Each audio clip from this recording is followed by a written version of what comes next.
It's been almost a week now since the opening game of the season, a 2-2 draw at Alfreton. I'm sure you've watched the game back a few times. Upon reflection, what are your thoughts now on that game?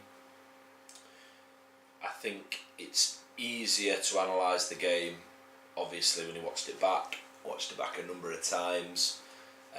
Really pleased with the level of performance, pleased with the chances we created, more so in the first half, but it's worth remembering that created two very, very good chances in the second half, some good build-up play and one on a counter-attack.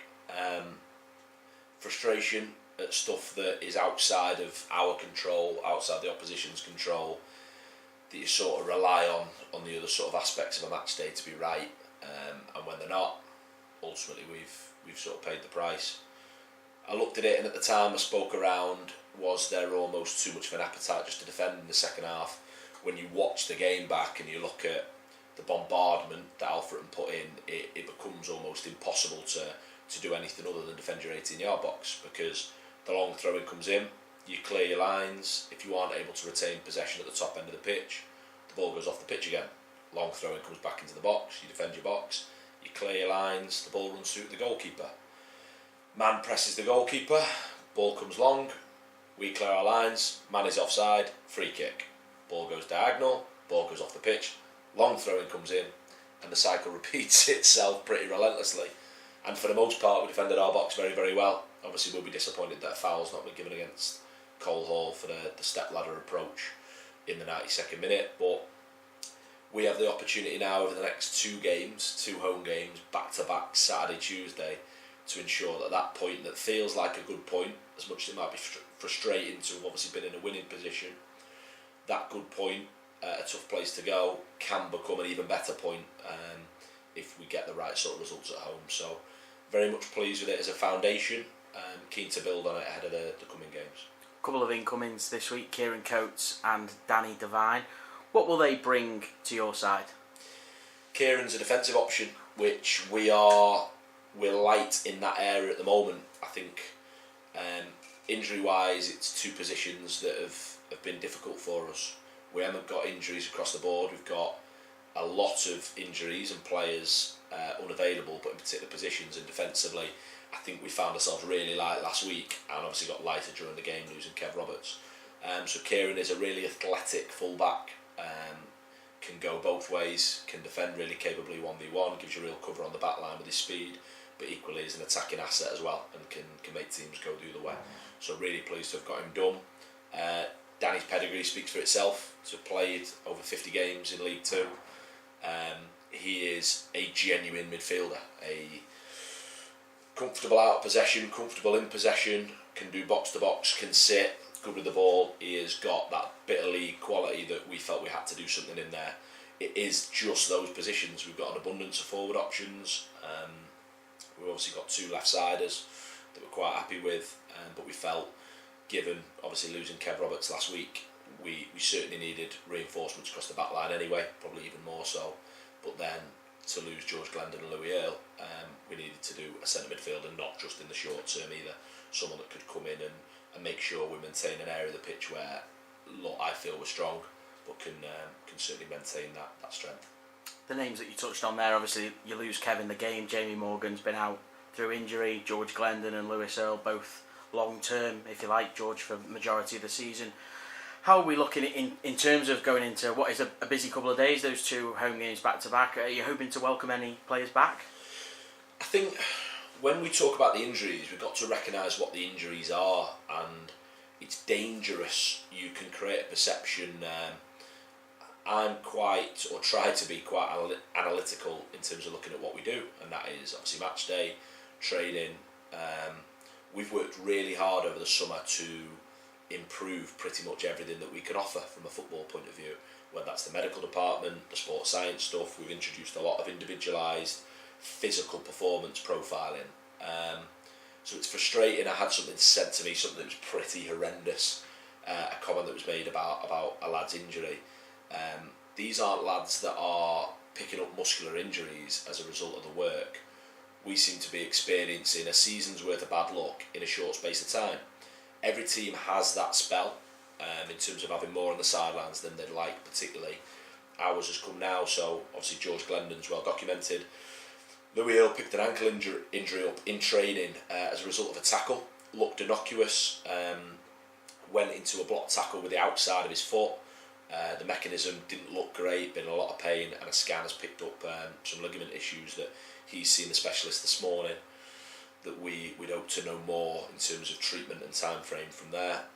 Kevin Roberts felt something, a bit of an awkward landing during the game. Again, I've been able to see the clip back. Just as he lands after winning a header in around the back post, just felt something in his calf. Jamie Morgan has picked an injury up in pre-season that he's then overcome. Again, slightly bizarre, it was as a player went down in the Hyde game. He's just sort of lost his balance, he's gone over on his ankle, and unfortunately that's happened the week before the start of the season. That isn't an overuse injury, it isn't a fatigue injury, it is almost like our luck that's what it had happened. Liam Edwards isn't far away at all. Like I said, I spoke to you previously that we knew what we were getting with Liam. We've worked very, very hard on his rehab. Liam's attitude towards it has been terrific, and his appetite for getting back out there. So when you list those names and you look at those injuries, they are defensive positions and they are centre midfield positions, and that is a challenge for us. So pleased to have done the business that you referenced earlier this week, but think everyone needs to be careful when we talk about those injuries what they actually are, and they are freak moments in terms of landings and a tackle in training that can happen at any point. We've taken real care of the physical side of our players, and look, when we get those names that I've mentioned back out on the pitch, it'll make a group that I'm really happy with even stronger. Going into back-to-back home games, Brackley and Hereford, a good chance to start building your points into sort of the middle of August at the start of this season. What can we expect from those two sides? I think first you referenced the back-to-backs, that's very important.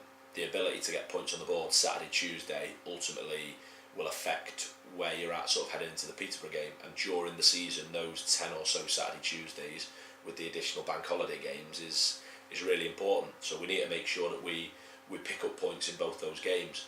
Tough games. Brackley, second in the division last year, very, very solid, don't concede many goals, consistently up there year after year, and a really experienced outfit that we're going to have to match come Saturday. And then Hereford, again, one of the bigger clubs in the division, that to have the opportunity to go 2 home games Saturday, Tuesday, we've got to make sure that we're coming out with the points return that we've targeted. For me, there's got to be 3 points in there, and in Brackley you face a very, very good side. If we get between 5 and 7 points from our opening 3 games of the season, anyone would have to admit that's a very, very strong start, particularly then if you're able to maintain that consistently over those blocks of 6 games that we target. So given the circumstances as well, it's in our hands to put 2 good home performances on that give us the right kind of punch return. Really looking forward to it, looking forward to being back out here at home. We recognise Saturday's going to be a very, very big test, just like last Saturday was, but in a very different way, and we're certainly looking forward to it. First time in a league setting, permanent for you in the home dugout. Obviously Alfreton, it's been mentioned numerous times across the past week what an unbelievable following we had there, outnumbering the home support. Is it just a case of more of the same? You just want that fantastic backing from start to finish from the fans at the Diva? I thought they were phenomenal last week, the away support. I thought they were absolutely phenomenal. Numbers, volume, they got right behind the team, and I think for our new players it was an experience of, you play for a big club in this league, let's be honest, and I don't think there's another club in the division that can do that, and can get a group of supporters right behind the team, and it felt like they were making clear to the football team that they're right behind them. From my point of view, that's all the staff and certainly the club can ask for from the supporters, that it won't always be perfect and it won't always be brilliant, and we need the team to be supported in those moments in the same way that when it's brilliant we want the fans to be a part of that, and we want them to really recognise the part they've played and enjoy it. We need this place to be a tough place to come. We need an atmosphere that is tough to play in, and we need opposition sides to realise that there are big numbers on and they'll make themselves heard. It is very much more of the same. If we can take that energy from the stands and the crowd on Saturday away at Alfred and into the home game, then the players do feed off it, certainly at this level. It's a big part of it. I will ensure that when we're here, we're doing everything we can to make sure we get those points. It won't always come off, and I stand by that. You can't guarantee results. What I hope people saw on Saturday is a football team that will do everything they can to succeed, are genuine in their attitude, genuine in their desire to want to win games of football. Ultimately, the football team wants what the supporters want, and if we're to do anything this season, Saturday needs to be the first example at home of what we can do together.